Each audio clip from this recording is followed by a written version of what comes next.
All right. Okay, I'll try to keep an eye in case somebody else tries to join, but I'm going to mute for now. Sounds good.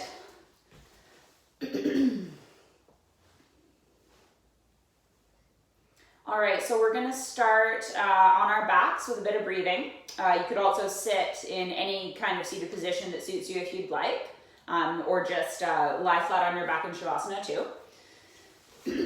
If you happen to be someone that often does a couple of blocks as a backrest and a headrest, then that's an option. So if, say, Deb is here, for example, that's an option. Otherwise, you'll probably want to come just flat to the ground. If you had a couple of bolsters, you could use those as an incline, but I don't think anyone today has bolsters. So you'll make a C with your spine. You'll make sure you've got lots of space behind you on your mat. And then you'll come down one disc, one vertebra at a time. And you might want to have a couple of blocks or pillows or books or something firm to put against the hips to support them, depending on how you feel today. Once you come all the way down, walk your feet to you, take the soles of the feet together and the knees wide. If you feel too much in your hips, then you can go ahead and put a couple of blocks outside the hips, and that'll reduce what you feel significantly. And again, you can use whatever you happen to have handy. That's great. Let the arms rest heavy beside you. Close the eyes or fix the gaze. Think about pushing the soles of the feet together evenly. Big toe mounds, baby toe mounds, level, lengthening inner groins to inner knees, drawing outer knees toward outer hips. Now with each inhale, feel your abdomen expanding. With each exhale, feel the abdomen contracting, lungs emptying. Continuously focusing on the movement of the abdomen, the movement of the breath. You stay, sweetie.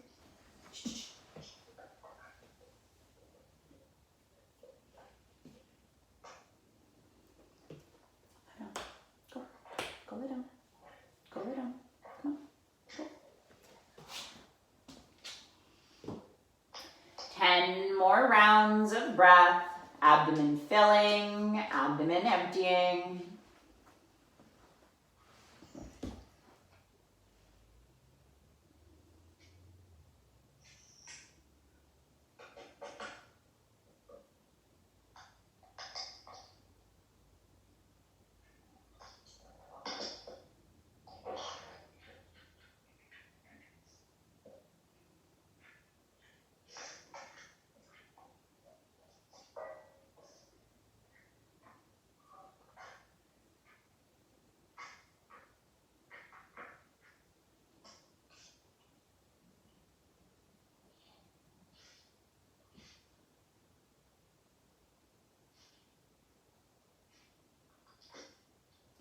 Returning to your natural breathing.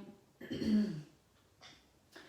reach the fingers towards the ceiling, lengthening the arms, taking right hand to left elbow, left hand to right, squeezing elbows with fingers and palms as you pull the elbows apart. Now lift the elbows toward the ceiling, sink the upper arm bones to the floor, elbows lifting, upper arm bones sinking. 3 more.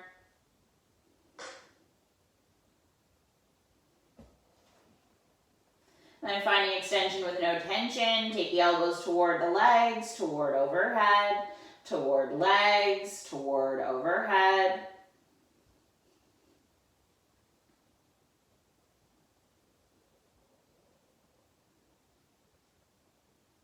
Continue to resist those elbows apart as you squeeze with each of the digits, particularly ring finger and the little fingers.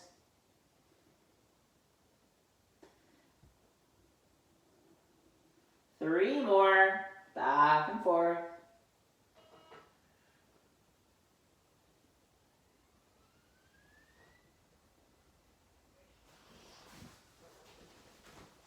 And then take those elbows toward overhead to hold. Lara, is my microphone muted? No. All right. I think it's kind of hard to tell at first.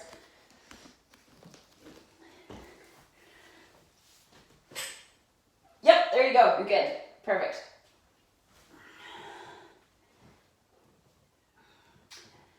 Now from here, we're thinking about the rib cage. With each inhale, we feel the rib cage expanding out to the sides, up into space. With each exhale, we feel the rib cage contracting, lungs emptying. Continuously focusing on the movement of the rib cage, the movement of the lungs within the space of that rib cage. Remember, you can always rest your hips anytime you like. It's always okay to do so.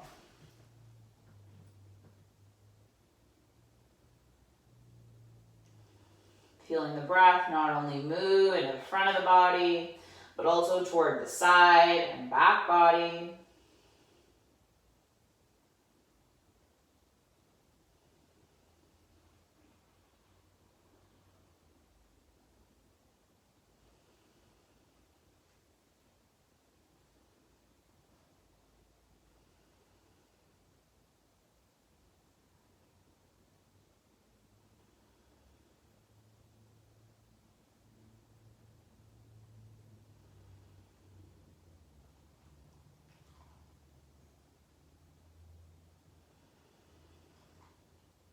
Ten more rounds of breath.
Returning to the natural breathing. If the arms are overhead, bring them in front of you. Lengthen the arms towards the ceiling. Switch the cross now. Left hand to right elbow, right hand to left. Squeezing the fingers and palms to pull the elbows apart. Elbow push-ups, elbows to ceiling, upper arm bones to floor. And continuing at your own pace. Remember, you can rest the hips at any time. 3 more.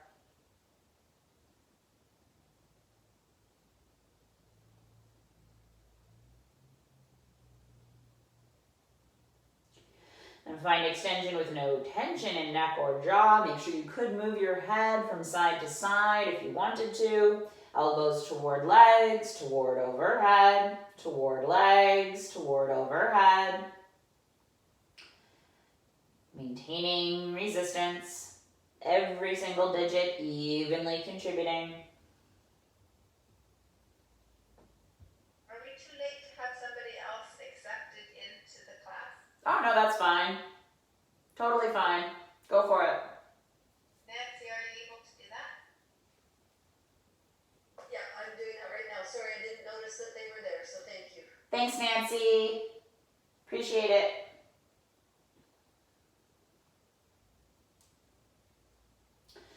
And then forearms toward overhead. Maybe they rest on the forehead, maybe over the crown. Maybe you rest them on something. You can put anything you like overhead. Whatever you have handy is fine. Arms can cross in front of you. Arms can be beside you. Take your pick. Anytime you like, change your position. Attention goes to the upper chest and shoulders. With each inhale, feel the chest lifting, the shoulders expanding. Exhale to feel the chest sinking. Shoulders contracting. Continuously focus on the movement of your lungs, the movement of your upper chest and shoulders. We never force, we never strain. We only create the amount of movement in the lungs that feels good. Should you feel any anxiety or agitation associated with controlling the breath, do less.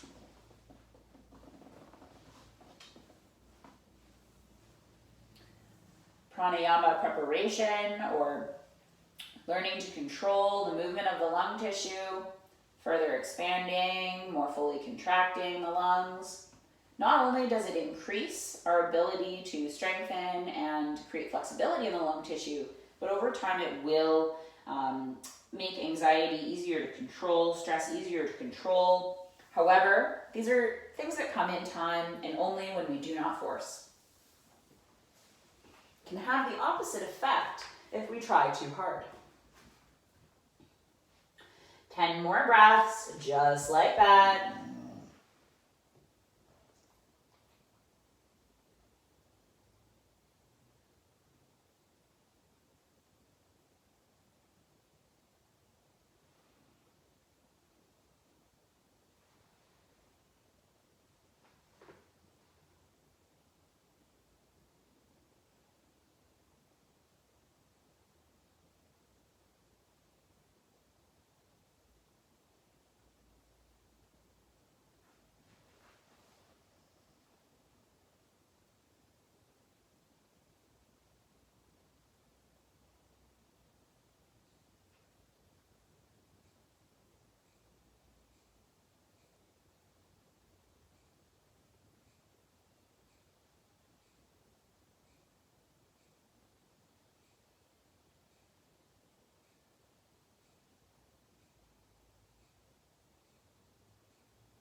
With your next exhale, returning to your natural breathing.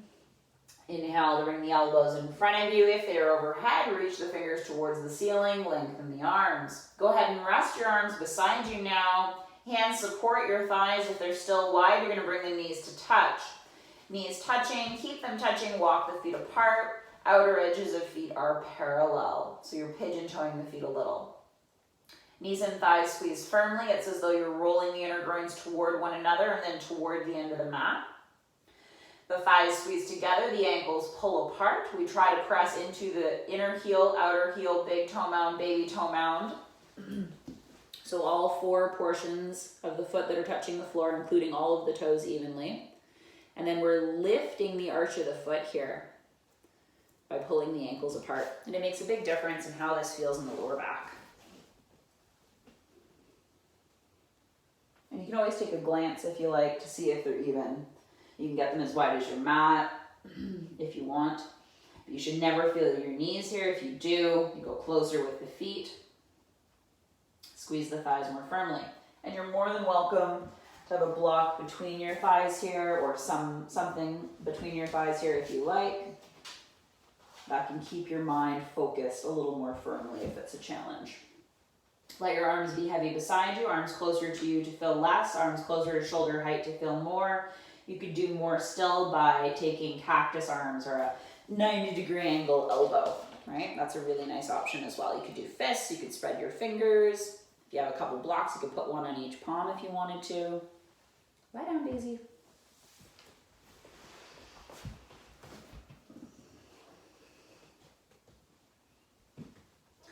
Waves of breath up and down the spine. I like to take a full inhale and a full exhale, emptying the lungs completely before I find that 3-part breath. Try your best to breathe only through the nose.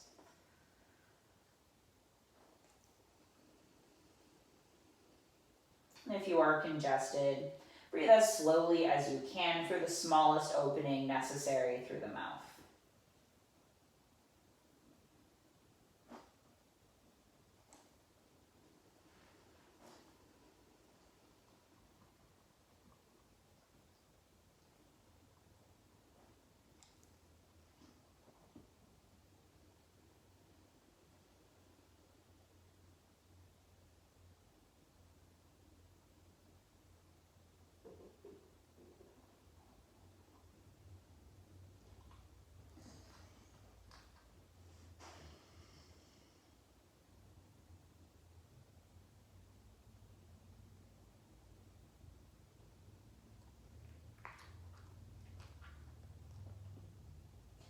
10 more waves of breath up and down your spine.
With your next exhalation, return to your natural breathing. Walk your feet and knees to touch. Release the arms lower if they were higher, picking up one foot and then the other. Take your hands to your shins, maybe interlace your fingers. Maybe grab behind the thighs or loop a strap over the shins. Hold each shin respectively. All of these are good options. Spread your toes if possible. Rock side to side. Lengthening pubic bone from navel. And then a bit of pulsing back and forth. Thighs away from you, toward you. Pubic bone away from you, toward you. And some circles.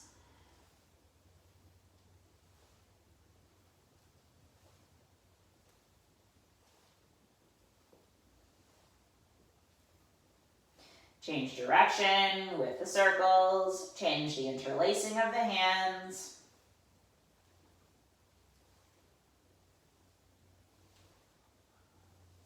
And pulsing, thighs away from you, toward you.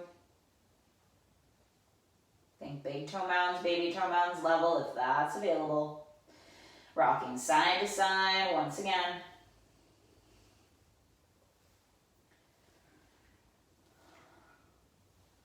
And whenever life is particularly stressful, such as now when we're dealing with a pandemic, one of the things that I find really useful in yoga, asana practice, and in other contexts as well is to fix my gaze whenever possible.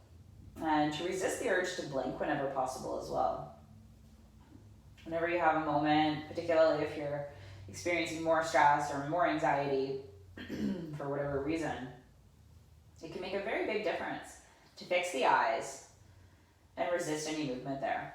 And then one hand to each knee, knees away from you, away from one another, toward you, toward one another, stirring up big circles with the hips. Move the pelvis as much or as little as you like. I usually move it a lot at the beginning. Change direction now. And if you prefer to close your eyes when you're concentrating or when you're trying to focus, a really great option if you notice the eyes moving around, even though you close them, is to try and fix your gaze on an imaginary spot and keep those eyes quite still, even if the eyes are closed. It'll allow you to focus that much more easily, and it usually will have the added benefit of calming the nervous system a bit at the same time. Good. And then stopping with the circles, bringing one foot or left foot to the floor. Let's place right ankle to left knee, right foot is flexed. Fingers on hip bones to find the hip bones equal distance from the shoulders and the floor. Lengthening pubic bone from navel, taking right hip away from right armpit and left hip closer to floor. If you need more, you walk your left foot closer. If you need less at any time, you walk your left foot farther away. You can go as far away as you like. Then it'll reduce pressure in the joint significantly. It'll also reduce the amount of sensation you experience.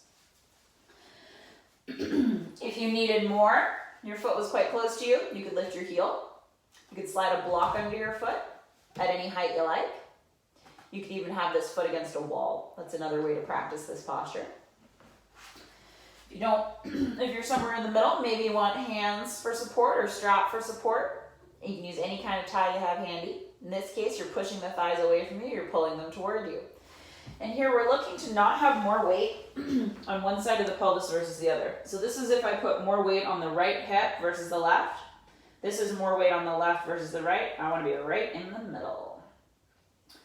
Hip bones equal distance from shoulders and ground, lengthening that right inner groin. And if I can keep that and walk it closer, then by all means. But if it starts to sink over to the right, better to readjust, find neutrality, and then go farther if necessary. Try to pull the femurs toward the hip sockets. Find the outer trochanter's if that makes sense to you. Concentrate on one spot. Or close your eyes. Try and keep those eyes still, regardless of which option you go for. 10 more breaths here. And if you're binding, to pull the elbows apart, find resistance in those elbows. Think inner upper arm toward overhead, outer upper arm toward the legs, or toward the floor. A little bit of both.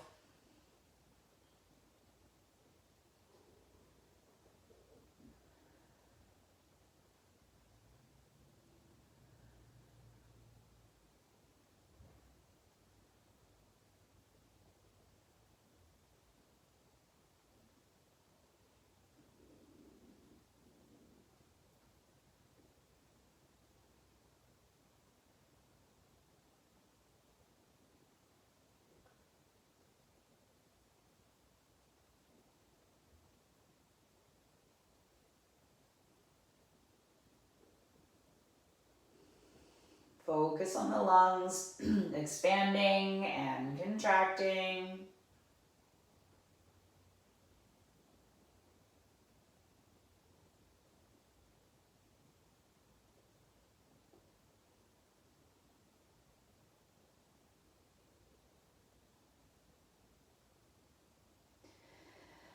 And left foot coming back to ground. Draw the right knee toward you. Few options. You can use a hands behind thigh, pushing thigh away from you, right hip away from right armpit, straightening right leg, bending right leg. We're going to do that a few times. You can use your palm against your thigh, against the front of the thigh, taking the hip toward the end of the mat. Or if you have a strap handy and it's a good option for you, or you got any kind of thing you can loop behind your thigh, another option still. And then the elbows could be on the floor. All right, so many, many possibilities there. Let's do 3 more. Straightening and bending, and left leg can be straight or bent, whatever you fancy. Neutral pelvis is more important than how far you go, though, by any means. And then straightening the right leg as much as feels good. Let's begin to point and flex the right ankle. Using whatever form of resistance you like here. Try to keep big toe mounds and baby toe mounds level if that happens to be available. And O's with the toes. We're going to go for about 5 of each. Change direction, 5 circles the other way. A little more, a little less is perfectly fine. No pulling or tugging in the back. If there is, let that left knee be bent. Let it be more bent, more straight. You decide. Flexing your foot, curling your toes. Keeping your toes curled, point your foot. Keeping your foot pointed, flip the toes. Flexing, curling, pointing, flipping. Flexing, curling, pointing, flipping. 2 more.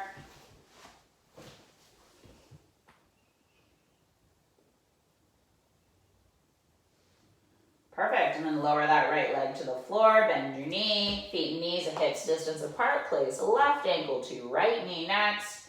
Lengthen the spine if that makes sense to you. You can walk the right foot farther away to feel less, lengthening pubic bone away from navel, hips equal distance from shoulders and floor.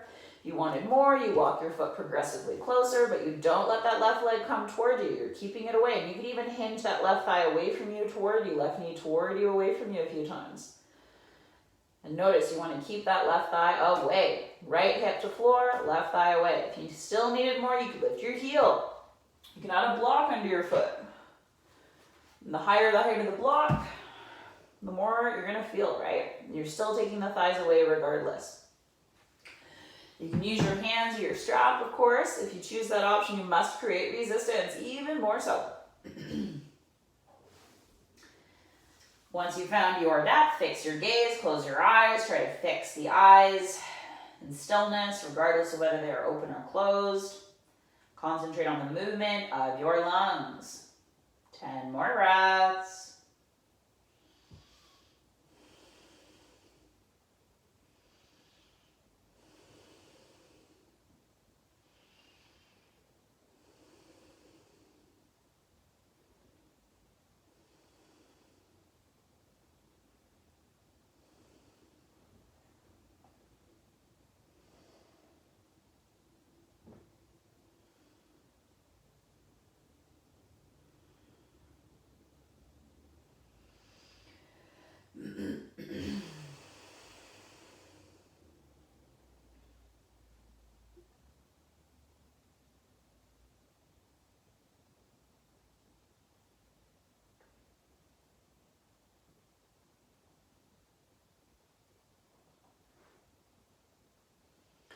And right foot returning to floor if you lifted it. Draw the left knee toward you. Options are hands behind thigh, straightening and bending, that's where we're going. Palm against thigh, straightening and bending, and you might even have your elbow on the floor for this one. Or strap, or whatever you've got handy behind thigh. And this one, you can definitely have the elbows on the floor. A little bit easier on the upper body, a little easier on the knees, the back, the hips. Whatever option you select, we're going to do, let's say, 3 more. Straightening and bending. Right leg can be straight or bent. It could be somewhere in the middle as well. Your neutrality of the hip, more important than anything else.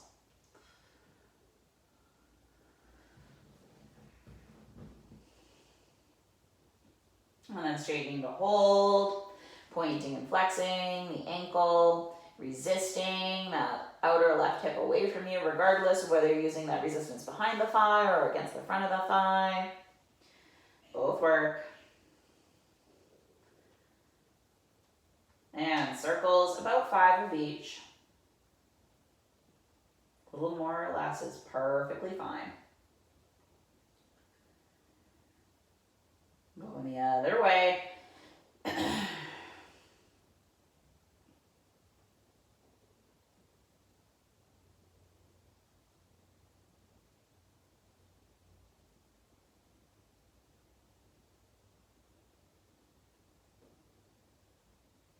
Flexing, curling, pointing, flipping. Flexing, curling, pointing, flipping. One more. Good, and then from there, bending right knee, bending left knee, bringing both feet to the floor. Now we're gonna roll to our side and stay there and do a little bit of work on our side. So I'm gonna start on my left side because that's where I'm at. I would suggest you also come to your left side, otherwise it might be a little confusing. You're gonna bend your knees. So you've got a 90-degree angle at the hip and your heels are nice and close to your buttocks. In terms of your left arm, you can have your elbow bent like I'm demonstrating right now with your hand kind of at the base of the skull, a little behind your ear, wherever feels most comfortable. You could have your arm extended out in front of you and have a pillow under your head. So say a block or an actual pillow, that would work. Or if you wanted one heck of a stretch in your shoulder, you could straighten out your arm and have your head resting on your upper arm. So that's yet another option. I usually go palm facing down here for that, but you could go palm facing up. I'm gonna demonstrate like this just so I can more easily see you and so on. Anyways, so you're drawing your ribs and your abdomen back towards your spine. Your right hand can be on your hip or in front of you for balance. You're trying not to let the right hip go back and forth. You're trying to keep them stacking as you lift and lower the right knee.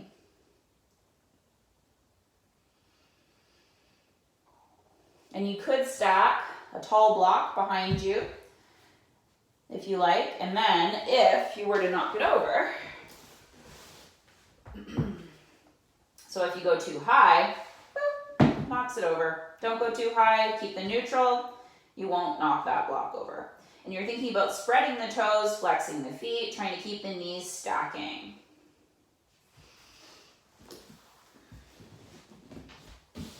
Just a few more.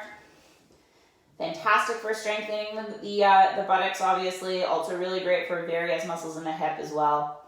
Try to keep the toes spreading. Think about lengthening hips away from armpits. I like to imagine I'm drawing my left ribs toward my right here. I'm trying to draw my ribs away from the ground. And then lift up and hold up. Think about the center of the buttocks, pressing forward as you lengthen the inner groins to the inner knees and draw the outer knees toward the outer hips. And you can stay still or you can pulse a little.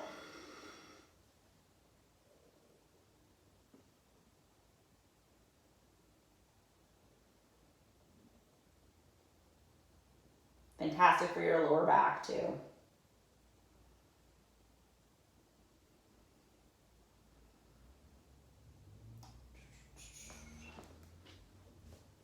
Hey, Daisy. Okay, go back down, lie down. Go lay down. And then lower, take a rest. Now from here, you're gonna take your feet a little farther away from you, so you've got a 90-degree angle at the hip and a 90-degree angle at the knee. And then you'll lift the right leg so that the foot and knee are no higher or lower than your hip. You're gonna try to keep the right hip away from the right armpit, not allowing either side of the body to shorten. And you'll draw the right thigh toward the navel, and then the right thigh back, heel toward buttocks. And I'll turn this way a bit so you can see it from another angle. So we're starting here, and then we lift, we take the thigh back, we take the thigh forward. Thigh going back, thigh going forward. And you can choose to put a block behind the buttocks if you like here. The outer left heel lifts a small amount.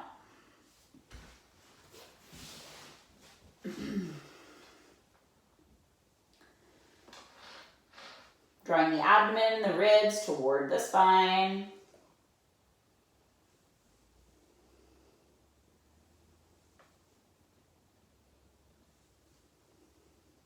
Don't let the sides of the body shorten. And notice, is your foot or knee higher or lower than your hip?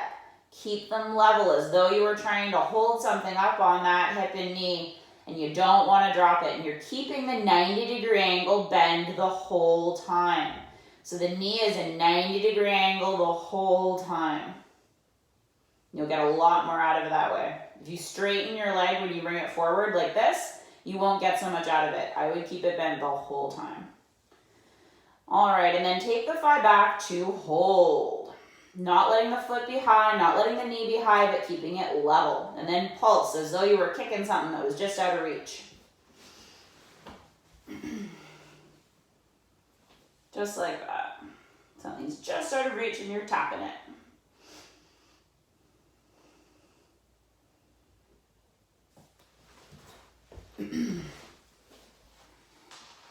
Good. And then stack the legs, take a rest. And we'll do one more exercise here. So this one, you're trying to keep the hips still. So you're trying not to move those hips at all. Just the right hip moves, all right? So you lift the right leg and you think about circles. And I have my hand on my hip, so I'm not letting my hips go back and forth, but I'm keeping my hips very, very still. So I'm only moving that right femur, that right thigh bone. I'm trying to keep my pelvis as still as humanly possible. And you can put a block at the highest height behind your pelvis if you like. And then if you hit it, you know you've gone too far back with that buttock. So you're trying to keep the right buttocks directly on top of the left. The hip doesn't travel back at all, or very, very little. Abdomen to spine, ribs to spine.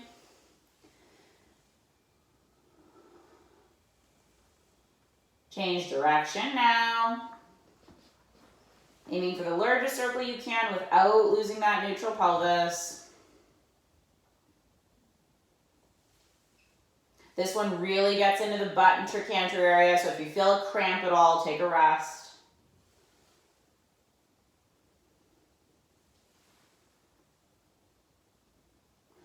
The stronger our legs are, the stronger our lungs are.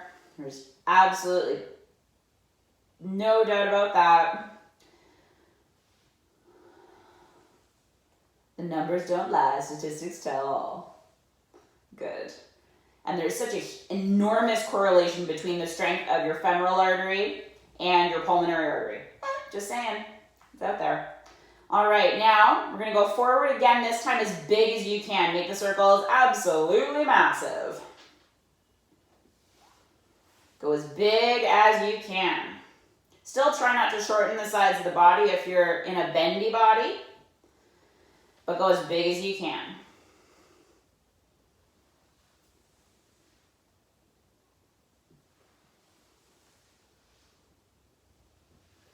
Good. Change direction. Massive circles. Go as big as you possibly can.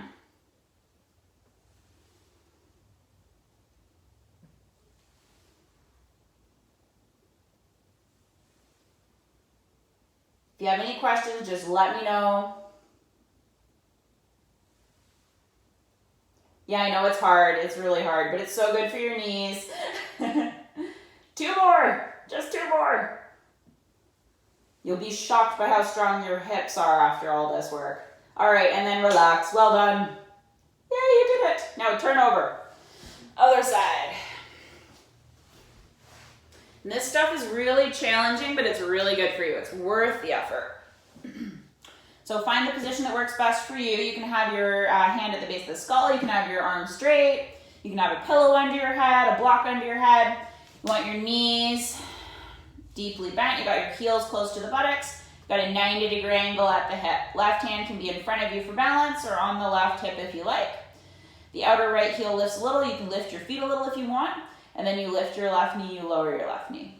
Abdomen and ribs draw towards spine. You want your head in line with your tailbone here. Try not to let your head be further forward than the rest of your spine. Daisy gets to sleep while we do this. Stay there, girlfriend. Try to keep those hips stacking. Lie down, baby. Go lie down. Come here. Come here. Let's see if we can do about 5 more and then we'll lift up and hold up. Try to keep those knees stacking. Try to keep the hips stacking. You could always take your left hand behind you if you wanted to. Or like I said, stack a block at the highest height behind the pelvis, and that's a really good barometer for whether or not your hips are staying neutral. And then lift up and hold up. You can pulse a bit if you like. The right foot can stay on the floor or it can lift.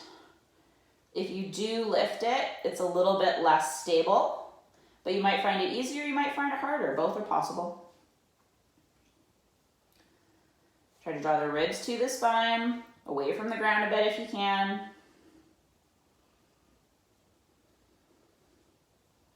Try to keep the inner edges of those feet touching. Good. And then stack them and relax. Well done. Then from here, your feet are a little further away from you. So you've got a 90-degree angle at the hip and a 90-degree angle at the knee, 90-90. Left hand can be in front of you for balance, or it can be on that left hip. And you're trying to make sure that this hip doesn't go back and forth, but you're keeping the hips stacking on top of one another. The foot and knee of this left leg, you're trying to keep them level with the ground, level with the hip.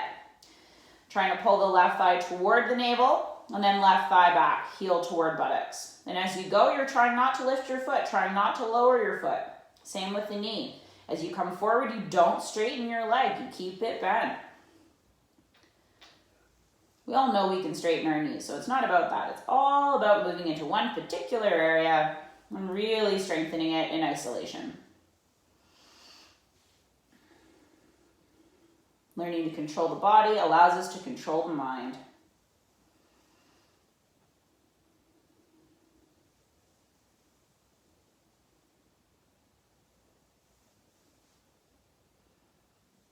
Thigh goes back, thigh goes forward, heel toward buttocks, thigh toward navel, heel toward buttocks, thigh toward navel.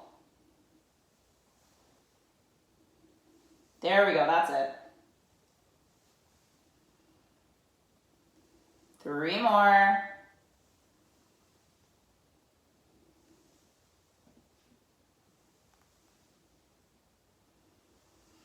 And then on that last one, go back and hold back. You can stay still or you can pulse. Let's see what kind of angle can I give you here. Maybe this will be better.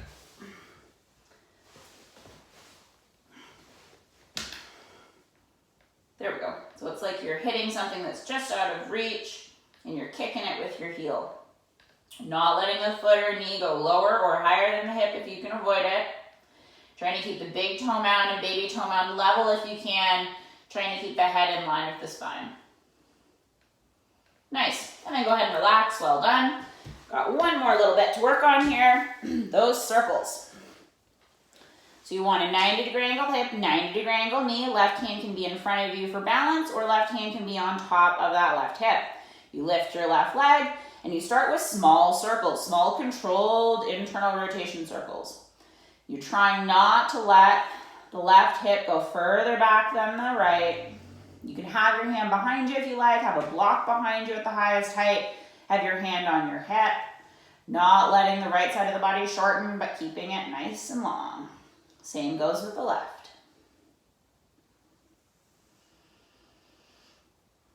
Contracting ribs and abdomen.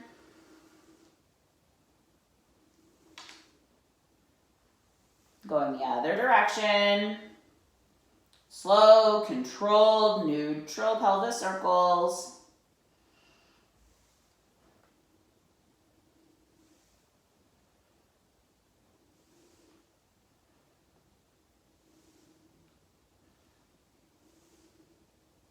Take rest anytime you like. This one is very challenging if you're not used to it. All right, change direction, this time as big as you can. Make the circles absolutely massive. Let your pelvis move as much as feels good. If you're in a more hypermobile body, contract the abdomen, the ribs, the buttocks more. Don't go quite as big unless it feels really, really good. And be mindful of how you feel tomorrow as well. This will give you a good indication as to how much effort is appropriate for you with each practice. It's very, very subjective. Change direction, go as big as you can, rest anytime. Think about moving at the hip, not the knee. Try to keep the knee joint consistent.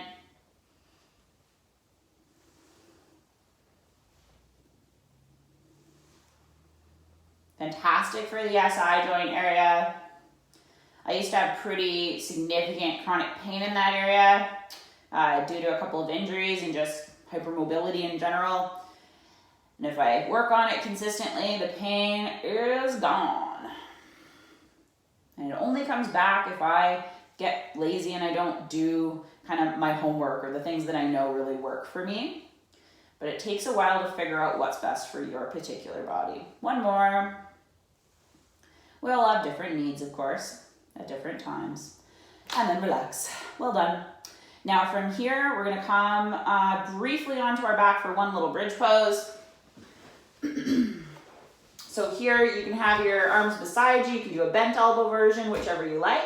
Your gaze is fixed on the ceiling. You lengthen the flesh of the buttocks, and then you lift the pelvis, the lower back, the mid back, the upper back.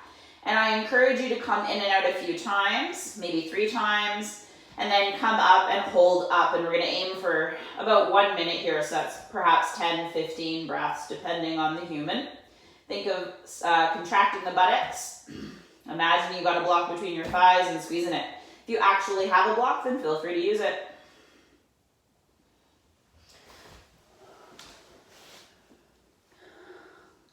Good. And when it comes down to a back bend, you always want to be using the glutes and the feet, the arms quite firmly, the abdomen quite firmly. And that buttocks is lengthening. We never want to feel as though we're cutting into the lower back, but rather we're lifting the abdomen and we're lengthening the flesh of the buttocks to create space for the lumbar. If we bend like this, it's going to cause us pain eventually. But if we find our abdomen, we find the glutes, we find that lengthening, changes everything for the lower back. Stay, honey.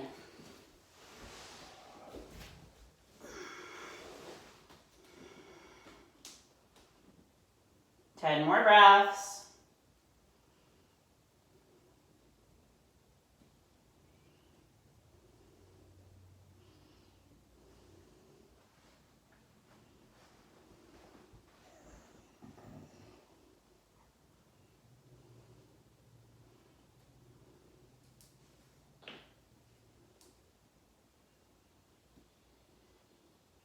Whenever it is sufficient for you, lower as slowly as you can, one disc, one vertebra at a time. Particularly slowly, lowering that upper back. Keeping the gaze fixed as you lower the spine. And every time you practice, try to lower your spine a little bit more slowly than you did the last time. Try to lengthen your spine a little more than you did the last time. Then take a moment, you can extend your legs. You can keep your knees bent, go side to side. You can hug the legs. All of these are options. When you feel ready to, you'll bend your knees, you'll roll to one side, you'll push yourself up, and we'll come to hands and knees. You can have your hands directly on the ground, that's an option. You can have your hands up on a couple of blocks if you have them. A couple of books would work too. Edge of a chair would work too. In this case, you want to wrap your fingers around the blocks like so. You could also be on your elbows with your palms squeezing blocks or squeezing something else. Interlace your hands, be flat on the ground. Lots of possibilities there. Tuck your toes, get a good grip. Round your back, tuck your chin, press the floor away, and then lift the gaze, lift the sit bones, look up. Spine rounding, chin tucking, pressing floor away. Gaze lifting, sit bones lifting, looking up. Spine rounding, chin tucking, pressing floor away. Gaze lifting, sit bones lifting, looking up. Continuing at your own pace.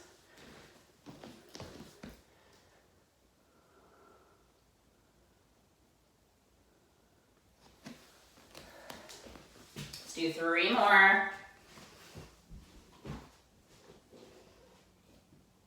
Creating as much movement in the upper back as you can.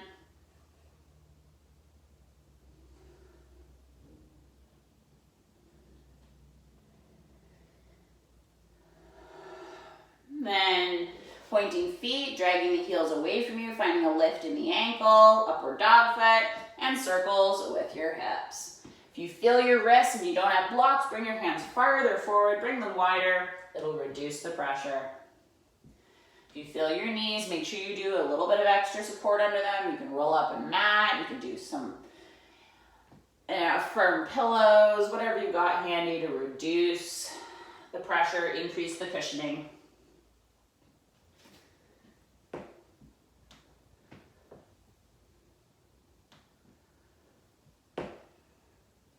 Popping and cracking is very, very normal here, so don't worry if that happens. Change direction, go the other way. This type of work is particularly good for building density in the bones, particularly in your kneecaps, your patella, and the wrists, of course.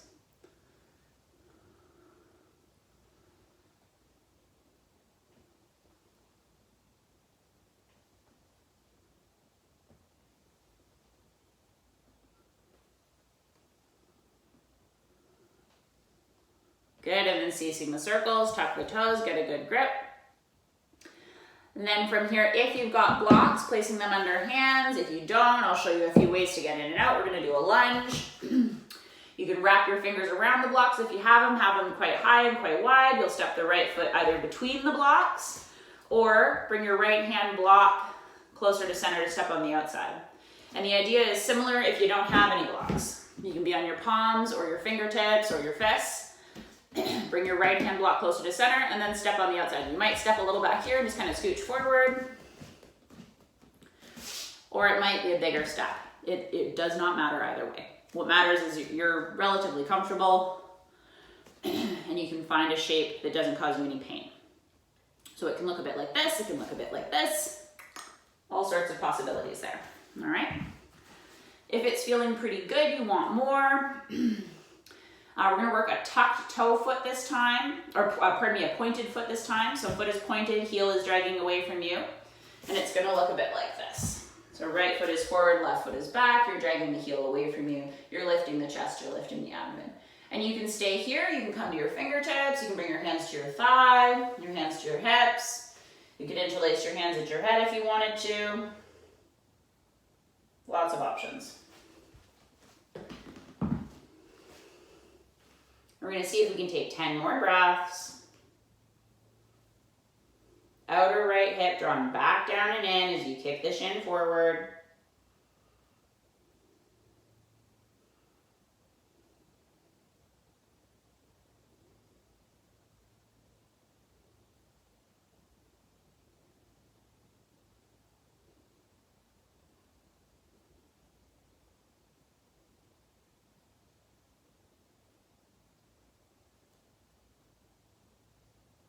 And then when you're ready, release your hands if they were up, bring them down to your blocks or the floor.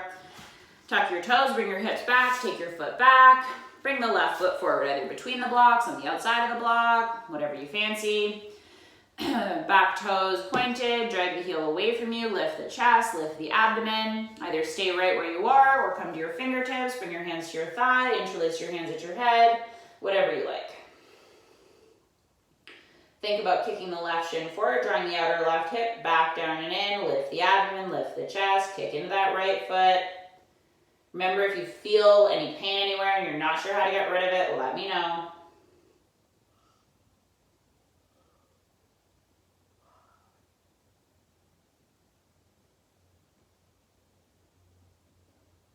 Deep breaths.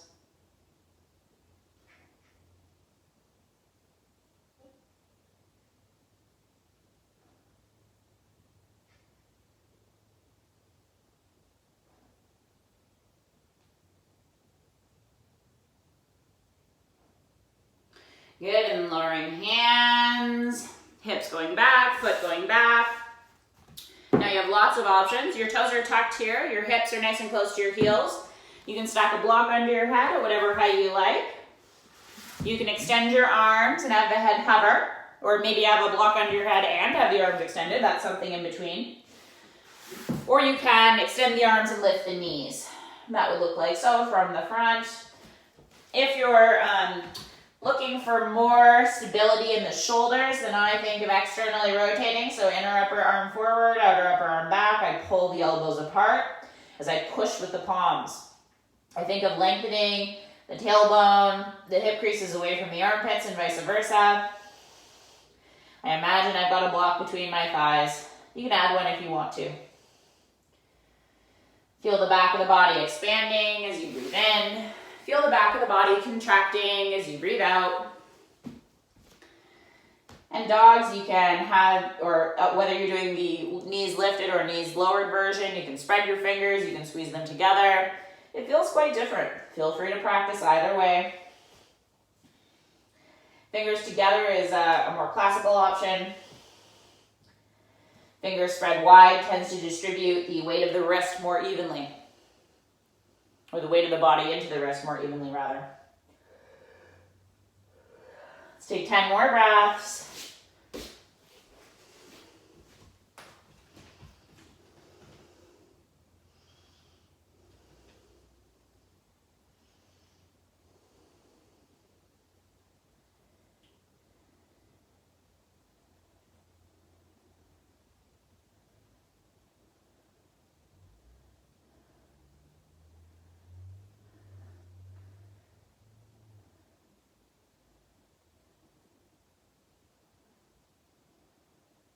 Good, and then lowering knees if they are up. Let's take a rest. So the knees are a little wide, the big toes are touching, the hips come toward the heels. And here we have the option of having the forehead on a block or a book or whatever you've got handy, like so. The higher the height, the less pressure on the joints. Right? If you wanted more, then you'd do less height under the head. Maybe the fists or the palms would be enough. Or maybe you try extending the arms.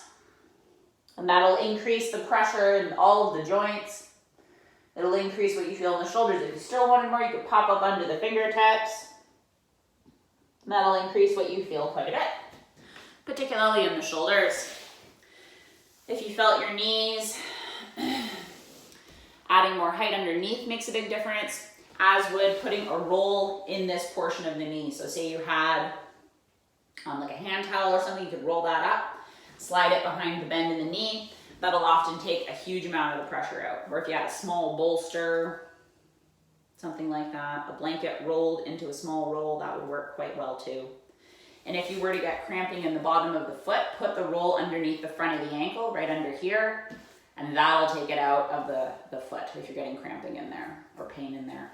Maybe you got plantar fasciitis stuff going on. Anywho, let's take 5 more breaths. Back of the body expanding and contracting.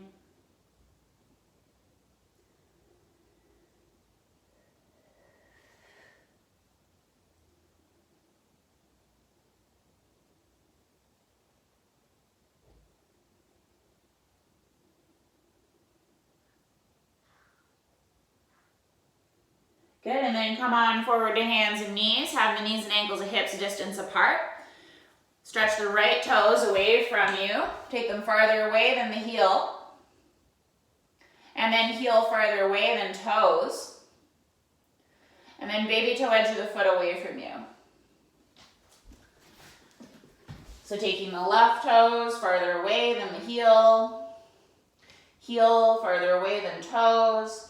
And then grab the baby toe edge of the foot and slide it away. Perfect. Now from here, we're gonna come up to stand. So toes are tucked, walk your fingers to your knees, lift your knees, walk your fingers to your feet, lift your hips, and then come up nice and slow. From here, have your feet a short distance apart.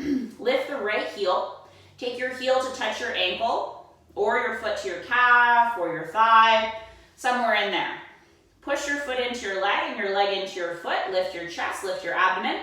Either fix your hands in front of the chest or bring the arms wide, bring them a comfortable distance apart. Maybe touch the hands, but don't force it. It doesn't matter if the hands touch or not. What you're aiming for is to be able to move the neck easily. 10 more breaths.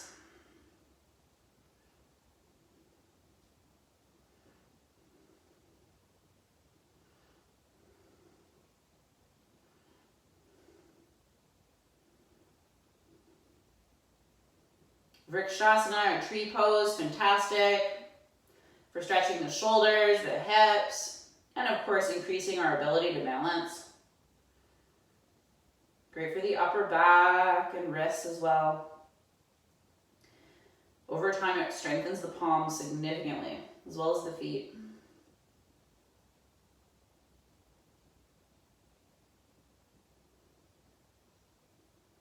Slowly lower the arms if they are up. Point your knee forward, lower your foot, lift your left heel.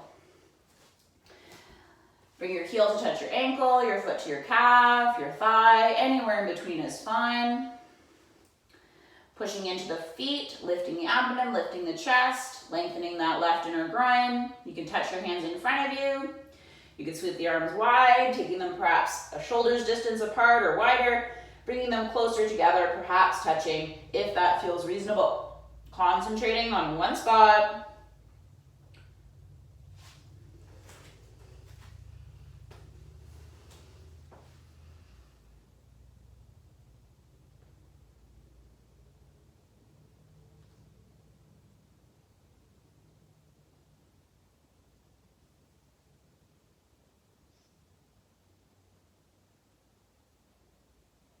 Keep the gaze fixed. It will allow you to balance more effectively.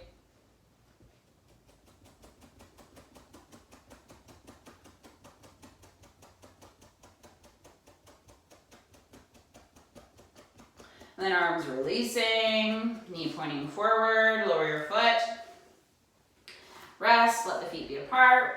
Relax your spine. Good, and then from here, stepping the right foot out, stepping the left foot out, having your body along with the wide edge of the mat here. Outer edges of the feet are parallel. You're gonna pull the thighs apart, lift the arches, lift the abdomen, hands to your hips, elbows squeeze towards one another. And I'll show you from 2 positions. You're gonna lift the abdomen, lift the sit bones, bend your knees a little, and then fold forward gradually. You can keep your hands on your hips or bend your knees quite a bit. Rest your elbows on your knees, touch the fingertips, and lengthen the spine away. And I'll show you from the side.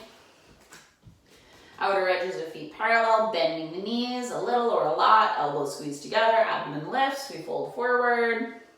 And then we keep our knees bent, we rest our elbows on our knees or just above the knees, we lengthen the rib cage away from the pelvis, and we hang out. And as I say, you're welcome to take any version you like if you have a preference. There's so many variations of Prasarita, Padottanasana, and they're all very beneficial.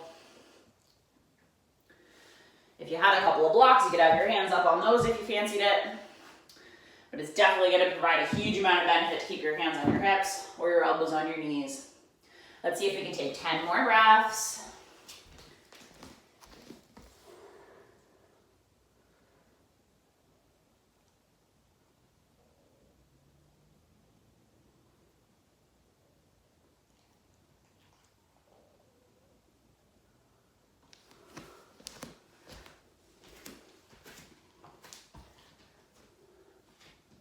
Deep breaths, feel the back of the body expanding and contracting.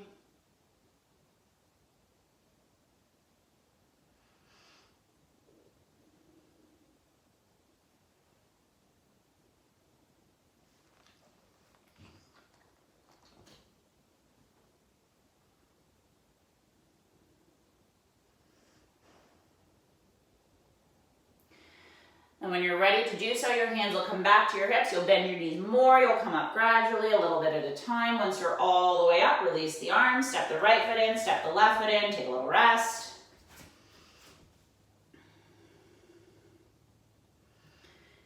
Good. We're going to look at one more standing posture. Again, the feet will go wide. We'll step the right foot out, step the left foot out. Have the outer edges of the feet parallel. Now take the arms wide, wrists no higher than shoulders, palms facing the floor, fingers together if you can. Now turn your right foot on the heel 90 degrees, so your right foot is pointing directly to the right. Big toe to heel, nice and straight. Turn your left foot on the toes 45 degrees, and that's optional. If it feels like plenty already on your ankle, don't add more. Look to your right hand, bend your right knee. Try to lift the abdomen, lift the ribs, reach your fingers away from one another. Concentrate on the space that's just beyond your hand. Fix your gaze on it. 10 more breaths. Think about having the shoulders stacked right over the pelvis, the wrists no higher or lower than the shoulders. And we try to resist the torso turning forward, but rather we open up the chest and the abdomen toward the side of the mat here. Only the head turns to the right.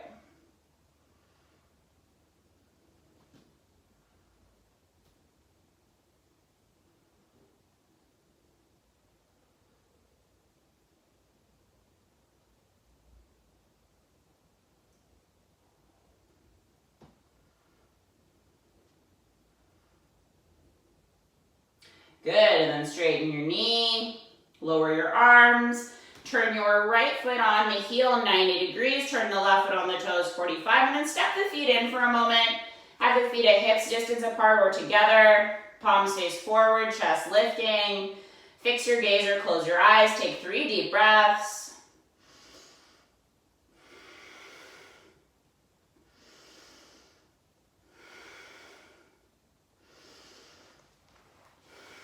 Good. Bring the palms to the outer thighs, step the right foot out, step the left foot out, have the outer edges of the feet parallel. Now take the arms wide, palms face the floor, reach the fingers away from one another. Turn your left foot on the heel, 90 degrees. Maybe turn your right foot on the toes, 45 degrees, dragging the heel back a little. Optional. Depends on how strong the stretch is in the ankle here. You do not want to feel your knees at all, not worth it ever. A regular lunge will suit you just as well. Think of externally rotating, lengthening the groins, lifting the abdomen and the ribs, wrists in line with shoulders, and then look to your left thumb or past your left thumb, bend your left knee. And you can bend and straighten as much as you like. That's always okay. And I think about bending my right knee a little bit too. Just not a lot. Try to take 10 more breaths.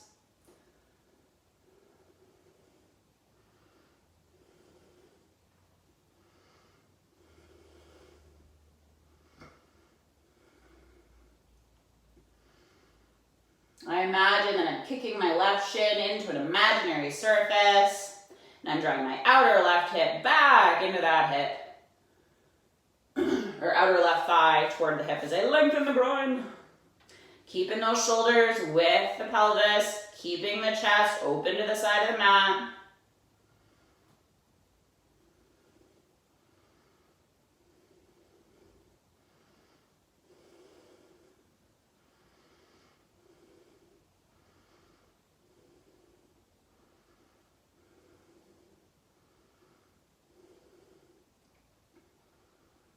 Good, and then slowly straighten your knee, lower your arms, turn your left foot on the heel, 90 degrees, turn your right foot on the toes about 45, and then step the right foot in, step the left foot in, have the feet a short distance apart or together. Spread your toes, flip the palms to face forward, close your eyes, breathing, 3 deep breaths.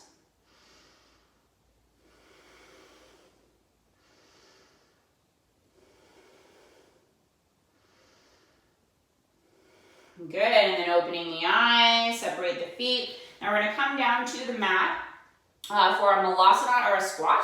So if it feels good for you, you can come straight into it if you like. If that happens to suit you, feel free. Otherwise, knees and toes tracking forward. Bend your knees, hands on your hips, fold forward a little at a time, right? And then come to the floor a little at a time, maybe one knee at a time, maybe step forward, maybe step back, whatever is more comfy. And then from here, we can sit up on anything we've got handy. So if you have, say, a bolster or a pillow or something like that, could be behind you. You'd sit on the floor with it directly behind, hands pointing out to lift up. And there you've got a bit of height for yourself. All right, we're gonna aim for here, once we've found our position, so it could be on some height, might be no height, might be on the floor, right? These are all good shapes. They're all gonna provide you the same benefit. Then we're going to work with our heels and our toes. And you're probably used to this by now. I've been doing it for a bit. Good for the immune system. Heels lift, toes lift. That's where we'll start. Heels lift, toes lift. And the closer the feet are to you, heels lift, toes lift, the more you're going to feel. And you can do this up on height. I'll show you all the different ways you can do it. Hands can be behind, hands can be on the shins, little outrigger elbow if you're going for that option. Heels up, toes up, heels up, toes up. Or hands can support you on the ground, heels up, toes up, heels up, toes up. Want to balance? No hands. Heels, toes, heels, toes. All right, so up to you completely. We're going to see if we can do about 10 more rounds in slightly different ways. So heels going up, heels coming down, toes going up, toes coming down, and then this time, let's see if we can go heels up a third, heels up 2/3, heels all the way up.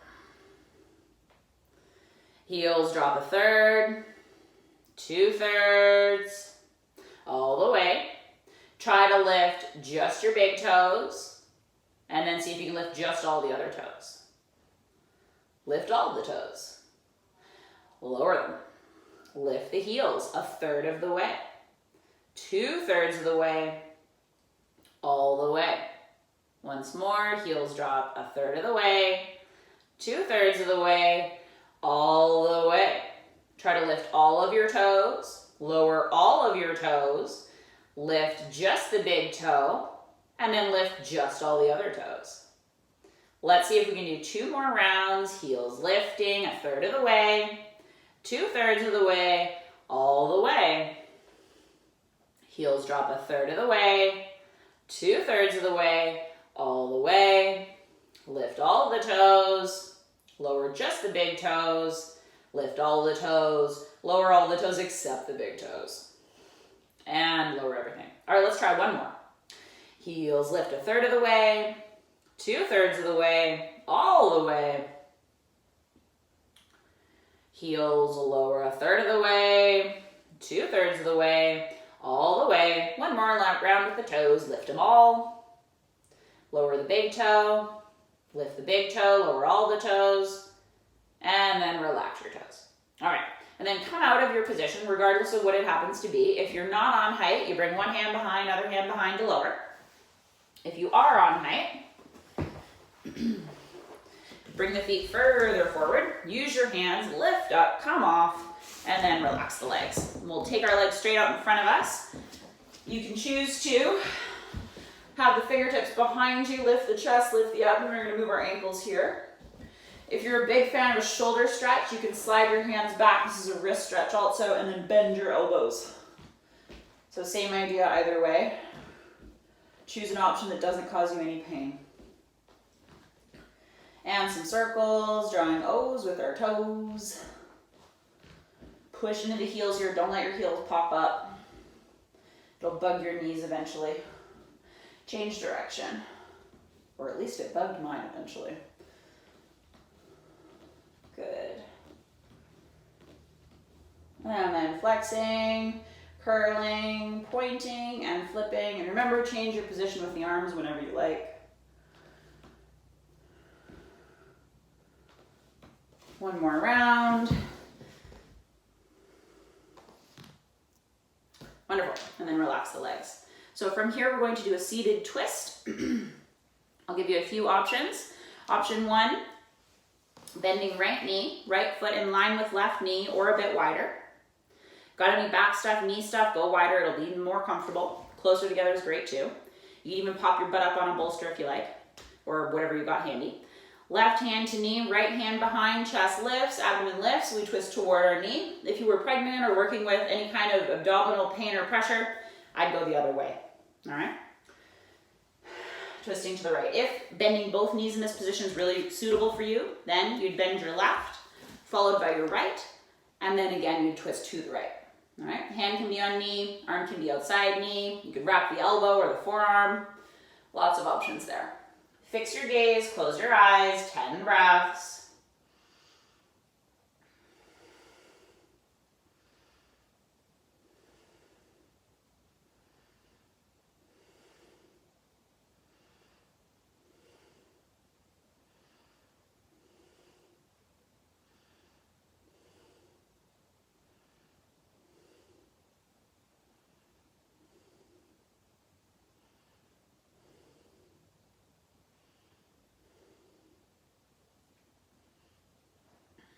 Good. Unwind, hands behind you, releasing one leg and then the other. Stretch them out, move the ankles a little if you like. And then relax your legs for a moment, and then we'll swap sides. So, legs together, you'll start by bending the left knee, or perhaps go ahead and bend both, you'll know. Right hand to knee, left hand behind, chest lifts, abdomen lifts. We twist towards the left knee this time. You can have your hand on your knee, you can wrap the forearm or elbow around the knee. You want a really strong wrist. Don't bend into the wrist if you can avoid it. The arm can come outside the knee if that's appropriate, but again, you don't want to sacrifice alignment to go to a particular depth. If you're working with both, oh, and remember, if you're pregnant, you're twisting open, don't go tight, right? Always open. Same if you've got abdominal stuff going on. If you're working both legs at the same time, you're going to go right leg under, left leg over, and you'll twist to your left. Either hand on knee, elbow, forearm, outside knee, around knee. Pick a depth that suits your neck, your spine. There's no shortening on one side versus the other. Fix your gaze, close your eyes. Try to keep those eyes still. 10 breaths.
Then slowly unwind, looking forward, releasing the spine gradually, releasing the legs, relaxing them. If you feel like you want to move your ankles again, you could.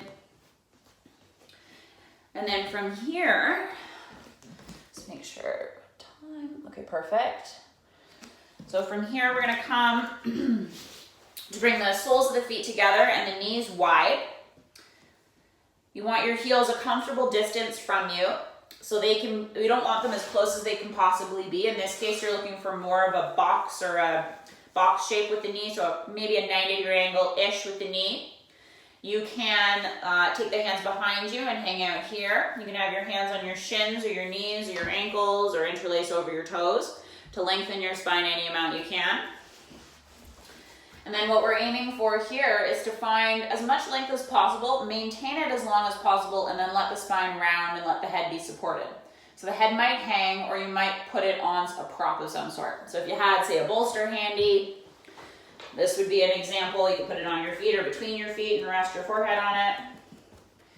If you had, say, a couple of blocks, you could stack them, place your forehead on the height of the block. Depending on how high that is, you might want to put, say, your elbows on it and rest your forehead on the palms like so. You could rest your head on your feet if that's reasonable for you. There's lots of options there, right? Anywhere in between is great. Whatever feels good for your particular body right now. No forcing, no straining. You're near the very end of your practice, so you want to be very particularly moderate, particularly easy on the joints.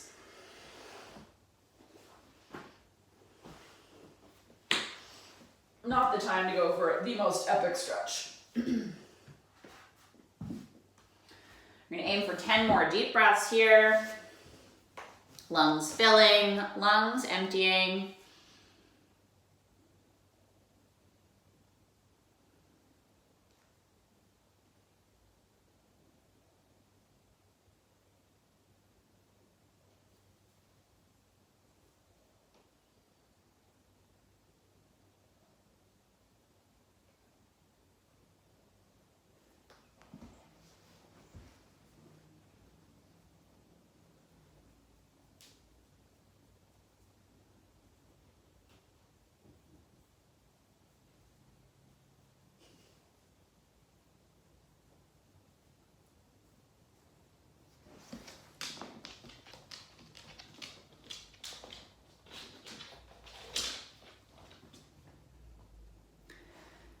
And when you are ready to do so, come up nice and slow, one disc, one vertebra at a time. Once you're all the way up, we're gonna bring our knees together. And then we're gonna finish off with one last posture before we take Shavasana or legs up the wall. And there are lots of options for it. So, for some of us, we might have a couple of blocks or a bolster or a rolled up, something that we can put under our knees. In which case, you bend your knees and put that support underneath your thighs.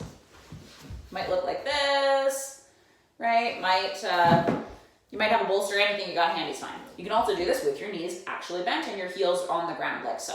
All right, and we're looking for our feet to be about as wide as our mat, maybe a little bit more narrow, depending on what's comfortable for you. And then you're gonna lift your chest, lift your abdomen, legs a comfortable distance apart, a little wider, a little narrower is up to you. And then think about coming forward to the extent that feels good. You can keep your hands behind you. You can take your hands to your shins or your ankles or your toes or your big toes if you want.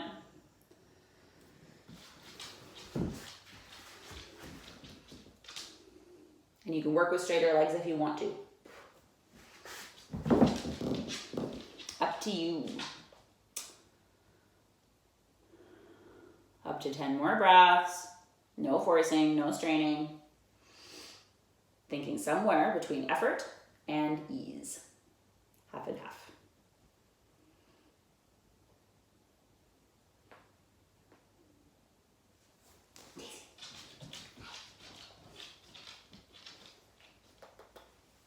So cute.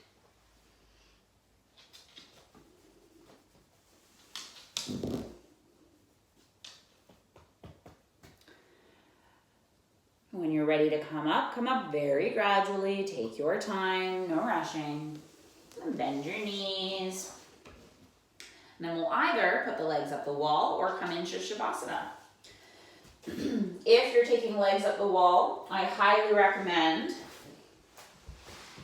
giving yourself a little space between you and the wall.